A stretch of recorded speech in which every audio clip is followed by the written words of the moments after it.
Hello, the Pioneer viewers. As you know, our agenda is Russia-Ukraine war. While the war continues in full fury on the front, interesting developments continue to take place. The second year of the war has officially ended, and the sides have suffered significant losses in this war. In the clashes that have increased in recent days, the Russian army is losing important air vehicles. Losing these vehicles, which are critical in times of war, is seen as a major problem for Russia. On the other hand, international support for Ukraine is increasing. European countries, which don't leave Ukraine alone, are strengthening Ukraine by announcing new support packages every day. It is very important to receive international support in times of war. No matter how limited a country's resources are, it is possible to increase them thanks to allies. In a detailed and difficult process such as war, it is a great advantage to receive support from other countries. The second year of Russia's invasion of Ukraine has officially ended, and demonstrations were organized all over the world to mark the anniversary of the war. The whole world showed support for Ukraine's struggle against Russia. Events were organized in capitals of European countries to show outrage against the Russian invasion and commemorate the war dead.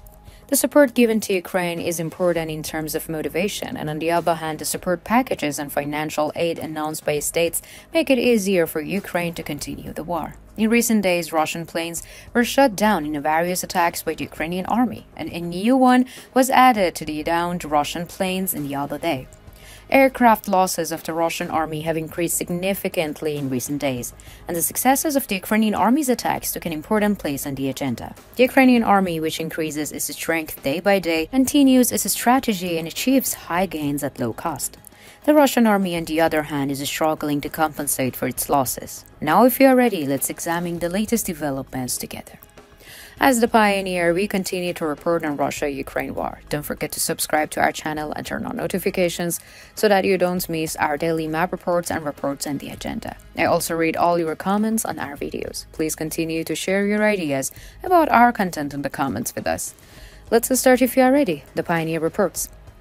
The images published on social media recently stunned the viewers. In recent days, the fighter planes' losses of the Russian army had attracted everyone's attention. In the images posted on social media, there were scenes of the moment that the Russian plane crashed. The images, which were shared by thousands of people in a short time, received a lot of comments. The comments criticized the war losses of the Russian army. According to information obtained from local sources, the footage was reported from the Kherson region of Ukraine, and the images recorded near Henichesk in the Kherson region of the Ukraine showed the wreckage of a Su-34 aircraft. The Russian plane had taken off to bomb targets in the Ukrainian region. Upon learning that the Russian plane was going to attack, Ukrainian military intelligence informed the military units to make the necessary preparations, and the Ukrainian army is carrying out its duties with great care in both offensive and defensive positions. Following the news from the Ukrainian intelligence, Ukrainian artillery units took the offensive position. When the Russian warplane entered Ukrainian territory for the purpose of attack, the military units were watching the plane. According to prepared plans, missiles were to be launched against the Russian plane when it entered deep into the Ukrainian territory. When the Russian warplane arrived in the Henichesk region, the Ukrainian army went on the offensive. By the time that the Russian warplane realized it was trapped, it had no chance to escape. When it reached an altitude of 6,000 feet in Henichesk region, the Ukrainian military successfully destroyed it. The plane disappeared from the view and floated to the ground, bursting into flames.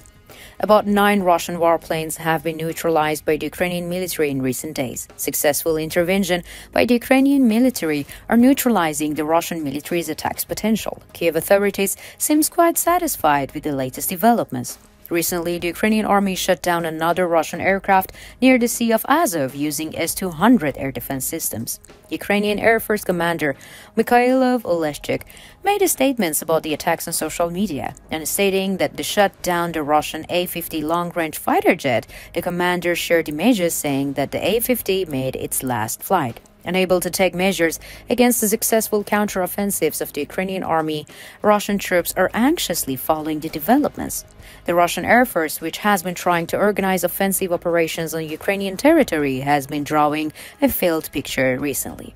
While the Ukrainian army successfully fought on the offensive in the defensive position, the second year of the war was completed. During the war anniversary events, messages of support for Ukraine were shared from the various parts of the world. The support for Ukraine was not limited to messages. With the support packages announced in recent days, the Ukrainian army had made significant gains. Canada's package drew attention among the support packages given to Ukraine. Canada said it would provide Ukraine with $2.2 billion of financial and military support this year, as the two countries have signed a security agreement. "We will stand by Ukraine," Canadian Prime Minister Justin Trudeau, who visited Kiev on the second anniversary of the war, said in a statement announcing the funding.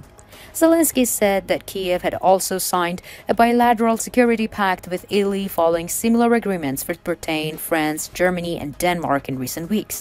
Italian Prime Minister Giorgia Meloni said that they consider Ukraine part of their own home and will defend it. On the second anniversary of Ukrainian-Russian war, Meloni visited Kiev with the European Commission President Ursula von der Leyen, Belgian Prime Minister Alexander De Croo, and the Canadian Prime Minister Justin Trudeau. Britain has announced a new £245 billion defense packages to help boost production of urgently needed artillery ammunition for Ukraine 2 years after the outbreak of the war with Russia. UK Defense Secretary Grant Shapps said that Ukraine's armed forces had against all odds retaken a large part of territory seized by Russia in 2022 offensive. The new funding will be used to procure and revitalize supply chains to produce urgently needed artillery ammunition to boost Ukraine's reservists, the UK Defense Ministry said. The other European countries are expected to announce new support packages for Ukraine in the coming days. So, what do you think about the Ukrainian military's destruction of a large number of Russian fighter jets in recent days? Do you think that the Russian military is struggling to compensate for the loss of fighter jets? How do you interpret Ukraine's war management and a struggle? Do you find the support packages provided to Ukraine useful? What changes do you think will take place in the course of the war in the coming days? We care about your views. Please share them with us.